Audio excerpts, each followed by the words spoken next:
Thank you very much. I appreciate the reference to my name earlier. It's amazing how, if you live long enough, you'll hear good things about anything. Because as she mentioned, the fact that I had a great name, but all through grammar school, all through high school, anytime they would do a roll call and they would come to my name, I know it was always going to be, someone would be giggling, or someone would be laughing, or somebody would say something like, Jack Stack could eat no fat, his wife could eat no lean. And so I lived with this. So this is the first time I ever heard that my name was okay, and I really appreciate it. You know, they actually say that you got to get outside of the United States to really have anybody hear anything that you're saying. So it's a real thrill to be here today. And in 20 minutes, I'm going to try to tell you about our journey on employee ownership, our 50-year journey. The first 16 years of our experience was the Industrial Society. We worked in factories. The factory I worked in had 4,000 people under one roof. We spoke 5 different languages. We drew from 3 different states. There was no such thing as teamwork, camaraderie, loyalty. No high-fiving in an organization. There was command and control, confrontational management. By the late 1980s, we were a 100-year-old company, okay, that just couldn't make it into the globalization of the economy. It was a company called International Harvester. We had a factory here in Doncaster, all right? And in that period of time, once we hit the Great Recession of 1983, we began to realize that in order for us to be able to compete, we had to downsize. We owed 200 banks $6 billion, and interest rates hit 22%. One magazine in the States said that we were hemorrhaging at the rate of $57,000 an hour. We had a factory. We were one of 17 factories in the United States and the world. It was 547 miles from the corporate office. We were one of the first headlines of Fortune 500 companies that really couldn't compete in the new economy. We went on probably one of the longest layoffs in the history of Fortune 500 companies. We laid off 1,000 people a week for a 2-year period of time. We were 115,000 people. That by the end of 1984, we were down to 11,000 people. I was one of the smaller facilities in the company, and so I wasn't really one of the first to go. We would take out a place like Louisville that had 8,000 people, and then Memphis that had 6,000 people. I had a little factory to the tune of about 300 people, but every single day, anytime there was a headline, anytime there was a news broadcast, somebody would come to me and say things like, should I have a kid? Should I get married? Am I going to have a job? And it was obvious because of the economic reality, I mean, in the press and everything that they had seen, that it was obvious that we weren't part of the core competencies. It would only be a matter of time before they would close us as they closed every other factory. And when you went to the diversified group, it was like hearing a big toilet flush from the city because you know your time was going to be short.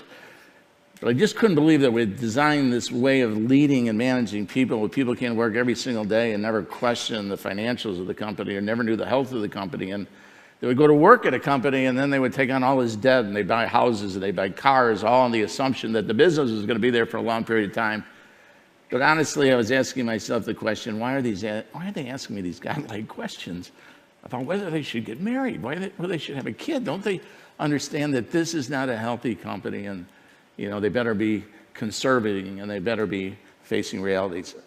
After about several months, you can only handle this for so long. You try to do everything you can to keep people motivated and excited and up and knowing fully well that if you gave up, you'd get shot that much quicker. And then finally one day, out of total desperation, I called everybody together and I said, don't get married. Don't have a kid. Don't ask me these godlike questions. The economic reality is that we will probably close the factory. Which means that we have 1 or 2 choices, or 3 choices. One is that we can sit here and take it. 2 is that we can wait maybe to be sold. Or 3, we could wait, and if in fact we did survive, when you have no capital to run a company that has no capital, it's a very grueling experience. And so, out of complete guilt, I had concocted this idea that I would go in front of the employees and say, do you want to buy the company? I had no preparation. I had spent 14 years learning how to make a product. I could build an engine, I could build a crawler tractor, but I had no idea what it took to build a company. I was never trained in building a company. Our job skills, our accountabilities, our performances, our merit increases was all building that tractor And it's all we were concerned about. We were never concerned about the company. And here the company was collapsing all around us, and not in 14 years did they ever ask us to create a great company. And so I went to the people in the hopes that somebody in the audience would be smart enough to sit there and say, what in the hell do you know about running a company? Building an engine's a heck of a lot easier than running a company. And I was hoping at that particular moment, I could finally said to them, you're absolutely right. At least I tried. My conscience would be clean. And if I had to lay them off, I would not be guilty. Only did I, after I finished asking them what they wanted to do, did I see the fear in their eyes and realize that they'd follow anybody. They'd follow Rin Tin Tin, they'd follow Flicka. They were so afraid that they would go with anybody, anywhere. If you said, let's take a long walk off a short dock, they would have followed us. I went back to my office, I wrote this crazy letter of intent to this company that was in serious trouble, and I said, would you please sell me this company, and offered them a ridiculous price. I took the note down to my controller. My controller looked at me and said, this is the most fraudulent document I've ever read in my entire life.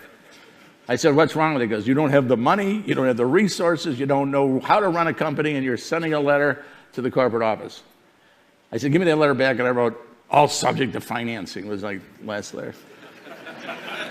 I sent the letter to Chicago, and here we are, we own $6 billion to 200 banks. I'm the 17th manufacturer out of 17 manufacturers. They get the letter of intent, and they launch 2 corporate jets. One was full of auditors because they wanted to check the assets and secure that we weren't cooking the books. And the other one were psychiatrists. Because nobody in their right mind would try to buy a factory in an economic period that had a 22% interest rate, had no access to capital, and they obviously thought that we were going to be feeding Kool-Aid to the people on the shop floor if they didn't sell the factory. I passed both tests and immediately then went on this journey. And this journey that I went on was all about raising capital. Now, I had my degrees, and I had my 3-piece suit, and I had my wingtips, and I had my fake laptop computer. When I went to the financial institutions, because I wanted to impress them with my ability to build an engine, I knew nothing about business plans. My first question to my first financial advisor was, when are you going to pay this money back? And I sat there and went, wow, really good question. I don't know. I was the most economically illiterate person you had ever seen in your entire life. I could build an engine. I could put it in a truck. I could have it going at you 60, 70 miles an hour. Okay, but boy, they didn't give me any opportunity to learn anything about the financial side of the business. The financial advisor suggested that I study business plans. Now, which is amazing because I worked at this company for 14 years. I supervised over 2,000 people. I built $500 million a year in terms of end products, but knew nothing about an income statement, balance sheet, cash flow statement. So I had to go learn. I had to write them. We didn't have spreadsheets in those days. We had 18-column recap, big, I'll never forget, green with red lines. Okay, I can never get a cash flow statement to work my entire life. I don't know if you ever written cash flow statements, but we all try to get them to work, but in that last month of the year, for some reason, you just plug it in and it comes together. I went on this journey to try to finance a receivable that already owed 200 banks $6 billion. So I was denied loans significantly. I went to over 50 institutions to try to raise money to save 300 jobs. After about the 12th time, I started to get angry. I got angry not at the lenders, I got angry at the company that I worked for because they never thought that I could understand financial statements.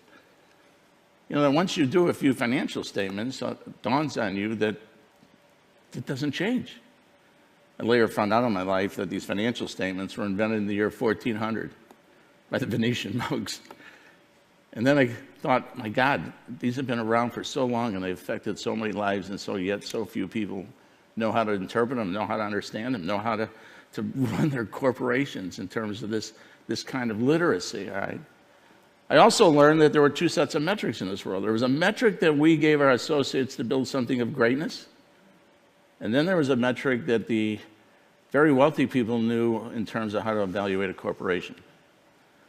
That I was always applying the metrics of manufacturing, and in manufacturing you can time study a gnat's ass, all right? And we had a lot of metrics, but unfortunately none of our metrics had anything to do with the costs of the product or the finances of the product. But yet people were judging the business as if it was a product and there was a different set of metrics. And I would get angry. I'd get angry that the company didn't trust me, that I could build this stuff, but they would never give me the access to the financials inside of the company. And the thing that really made a difference in terms of the lives of people inside the organization.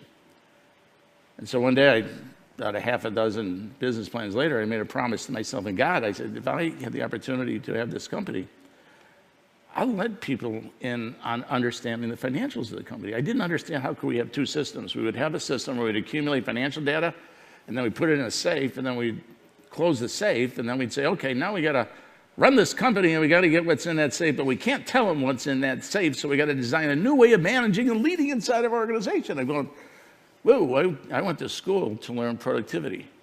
And in productivity, what you do in order to improve, you take the constraints out of the process. And I kept wondering while I was writing these business plans, why aren't we letting them into the safe? Okay, if this is where we want to go as a corporation, why wouldn't you want to engage everybody to create a great company, a sustainable company over a long period of time? We were teaching them the skills to make something great. If we appealed to a higher level of intelligence, could they create a great company? I didn't want to give up the skill sets of grinding a crankshaft or testing an engine. I mean, I just want them to just replace their thinking that what if we built the metrics of the business, could we create something sustainable a long period of time? And if we taught them how to run a business, would I get a lousier product? Would I get a lousier engine, or would I get a better engine? Because they would always felt sometime in their career that as much as we did to engage them in the organization, there was something missing. And as I wrote the business plans, I began to understand. And what was missing is that we didn't trust them with the big picture. One day, a Wall Street Journal came across my desk, talked about a bank that was in serious trouble in the 1980s. I could now speak bankese. I could speak VC, DC, anything, and it came to financials. I had written so many plans. The essence of the article was the bank had to have a better net interest margin, which means that they had to have riskier loans. At the end of the article, I said to myself, this is the bank for us. You know, I tell all these entrepreneurs, if you got a bad business plan, go to a bad bank first, okay? Don't waste your time on safe banks, okay? I mean, geez, I wasted a year of my life. I should have just taken the top 50 safe banks and just eliminated them and started at the bottom, okay? And so I took my 50-some business plan, and I went to Oak Brook, Illinois, and I found a lending officer. I said, I hear you're booking bad loans. I got a doozy for you. And you talk about divine intervention. We never should have this facility. We had no money. Okay, we knew nothing about the business. We had heart. We had gut. We got caught on the downside of the leverage buyout movement in the United States. All right, and I can't tell you the downside. There was this leverage buyout movement, and then it sunk. All right, and so we got into the last office that was closing. And so on February 1st, 1983, we booked the worst loan in corporate America. We borrowed $8.9 million with only $100,000 worth of equity. And all that equity that we could raise from the associates in the company, most of us had to mortgage our house in order to get it, because when you work for big companies all your life, you do not make big money. But we had made this promise. We had made this promise to ourselves. We made this promise to God. We made this promise to people in the organizations that we would teach them the balance sheet. We would teach them the income statement. I never wanted them to come back to me again and ask questions like, should I get married? Should I have a kid? Should I buy a car? I wanted them to see a balance sheet. I mean, how many of us went to school and said, well, you understand the health of a company, you understand the health of a balance sheet. I wanted them to read for themselves that if you're an 89-to-1 debt-to-equity buyout with an 18% interest, you better not have a kid right now. You better not buy a car. And you better not take the debt. But if this is the kind of company that you work for, and if you can figure out how to go from 89-to-1 to 189, the wealth that you create is absolutely incredible. And so we promised ourselves very early that we would be an employee-owned company. We felt that in the process of going out there and borrowing money and listening to the people that had a lot of money, we understood that they were not necessarily building engines. What they were necessarily doing was creating companies, and they were taking the equity of the company, and they were not that concerned about the wages that were happening inside of the organization, because they would go ahead and pay the wages because the equity of the institution would continually grow at a 9, 10, 11, 12, 13 times multiple.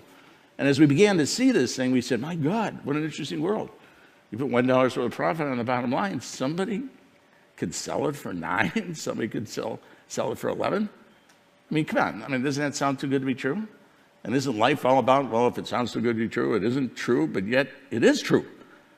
And some companies today sell for 20, 30 times multiples if people know how to put those companies together and structure those companies in such a way that they can just create this incredible amount of wealth.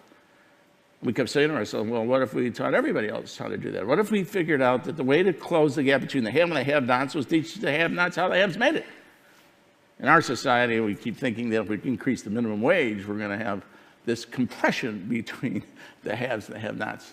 And we saw it kind of differently. We just thought if everybody created value and we taught people how to create value, why couldn't we distribute the value as equitably as you possibly can to the organizations? Oh, we get the company on February 1st, 1983. Harvester fires all of us. We go to work the next day. And the economic geniuses that structured this deal forgot to negotiate an IT contract with the company. So 300 people are coming in and we have no systems. So you work for big companies all your life, you always think something's there, right? And someone's going to take care of you, but no, you're on your own. By this time, the bank is really mad. They figured out that they really booked a bad deal.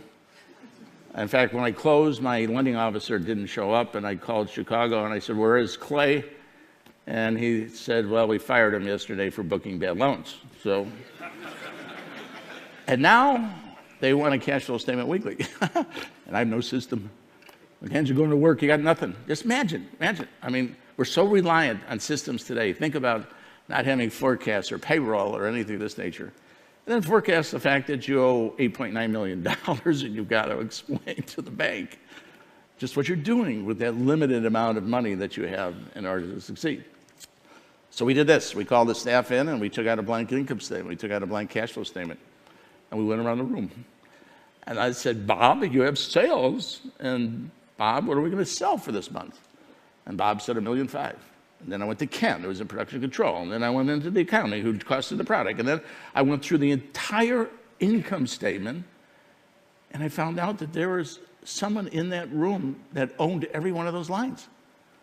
I thought, my God, I spent millions of dollars in this large corporation trying to develop job responsibilities, accountabilities, and skill sets.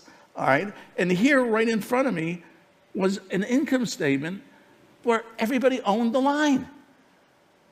I mean, I don't know how your organizations work, but ours was that if you listened to Bob in the past, then Bob would sit there and say his responsibility was 11 phone calls a day, 7 of them were old call, 4 were new, do the DVDs, do the DVRs, do the planned tours. Nothing that said that Bob had to sell $1.5 million. I mean, it's like this light bulb goes on and says, oh my God, why do I need these evaluation systems? Why don't I just run a staff meeting and you come into the staff meeting and you fill out the income statements and balance sheets? And with their cash flow statement, there was somebody in the room that owned every one of those lines. Oh, and what kind of great pride they went up there and they put their own numbers in, and they got this idea that they made a difference inside of their organizations, okay? And then when they did provide cost reductions and it affected people in the organization, nobody took credit, but the people that really performed, and the fact that they could throw their hands up in the air, knowing fully well that they made a difference to somebody else in that room. And our forecast became accurate. And the banks loved us. Not from the standpoint that we didn't necessarily always give them good forecasts, but the fact is that we always made our forecasts because there was a pride, there was an ownership by owning the line, knowing that when you went to this little staff meeting, and it took us about 20 minutes to fill this thing out. We didn't, everybody hates staff meetings, okay? Our staff meeting is to provide the financial data inside of the company so they all can see where they can make a difference in the hopes that they can take these kind of reporting systems, not only at work, but they can take them at home at night and they can do checkbooks, okay? And they can make investments. And we could teach them things that our society isn't necessarily considered a priority in terms of our education systems. And so we ran this discipline. We used the analogy of a great game because it was the only way we could unify everybody together. I mean, the people, when we showed them income statements, ran out the door. I had one lady think she was going to turn into a pillar of salt if she saw an income statement because she'd never been allowed to see an income statement in her entire life. And finally, we got them into the rhythm. We told them that business is no different than fantasy football. It's no different than Monopoly, okay? It's no different. I mean, there's nothing to be afraid of. I mean, this happened in 1400, for God's sakes. You know, if you learn it now, it's not going to change by the time you retire, by the time you leave the company. But if you can learn how to create value inside of your organization, the rewards are significant. We started out real small. We had $100,000 worth of equity. We ran 1 million shares. We wanted to put 10 cents a share in everybody's pocket, so they had the bragging rights in the city, okay? Well, when you have a highly leveraged company, you start making money. Holy Christmas, does your stock price go to the ceiling. And so then began the whole series of the oh shits, okay? Because every time we had a good idea, we put it in, we always got in trouble. Oh, our society wouldn't let us have more than 100 shareholders, okay? So we had to figure out how to develop a trust, okay? We all really bought into the ideas. The stock skyrocketed, okay, as we became profitable inside the organization. One day, one of the employees raises a hand in the middle of the staff meeting and says, God, I love this ownership program. I said, what do you love about it? He goes, I love the money that we're creating, the value that we're generating, the equal distribution of the value inside of the company. He said, but I don't get it. I said, what do you mean you don't get it? He said, well, every dollar that we bring back into the company, we put back into a crankshaft, or we put back into a brick, or we put back into a building. She says, well, when I leave, she says, I don't want to eat a crankshaft. He goes, where's the money going to come from and the value that you're creating? Where's the liquidity inside the company? And then we said, oh, shit. We'll have to sell the company if we're going to provide them the type of ownership that they're having inside the company. And our ownership was really fair and is equally dispersed and was earned equity inside the company. You see, we bought the company to save our jobs. So our scheme was kind of built on the fact is that we will pay fair wages. And on top of that, if we do better than market, we will then have a bonus program, a variable compensation program, that if they can do better than market, they deserve better than market. And then we will have our 401ks, our savings programs. And then we will have equity inside of our company.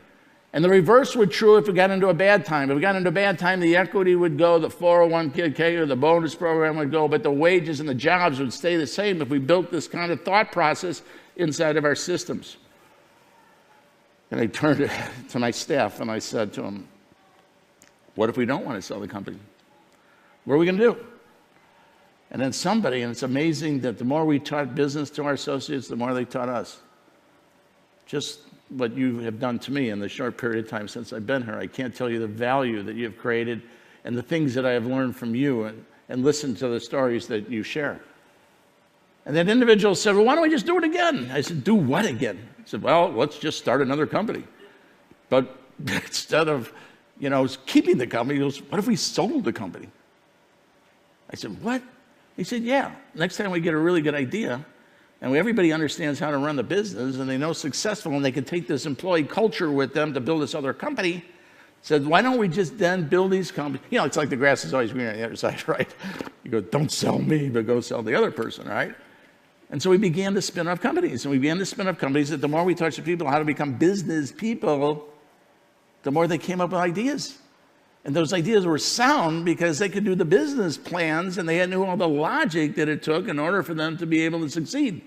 So their ideas and their innovations and their creativity and the entrepreneurship took a form of its own because they truly understood what it took to win in terms of the game. And in the last 35 years, we've spun off over 65 companies. And most of those companies came as a result of the people understanding the financials, the metrics of the business, all right? And once they understood the metrics of the business, then they could take their ideas and they could blend them and they could understand what is successful. It's so sad today that in our states, we have over 600,000 businesses that start every single year and less than 15% of them exist 5 years after date of inception. Because we don't concentrate on the losers. We just keep pumping people up that they can do these things without any financial literacy whatsoever. So in my short period of time, I wish you would just understand one thing. This game of business is no disrespect for business at all. It is an accelerated learning process to teach people to get it, to understand the brighter side of capitalism and the fact that they can grab the brass ring and they can be successful and we can solve a lot of the problems that we have today. If we could just teach financial literacy, if we can accelerate the learning process to get people to get it. Because once somebody gets it, you change somebody's life forever. Thank you.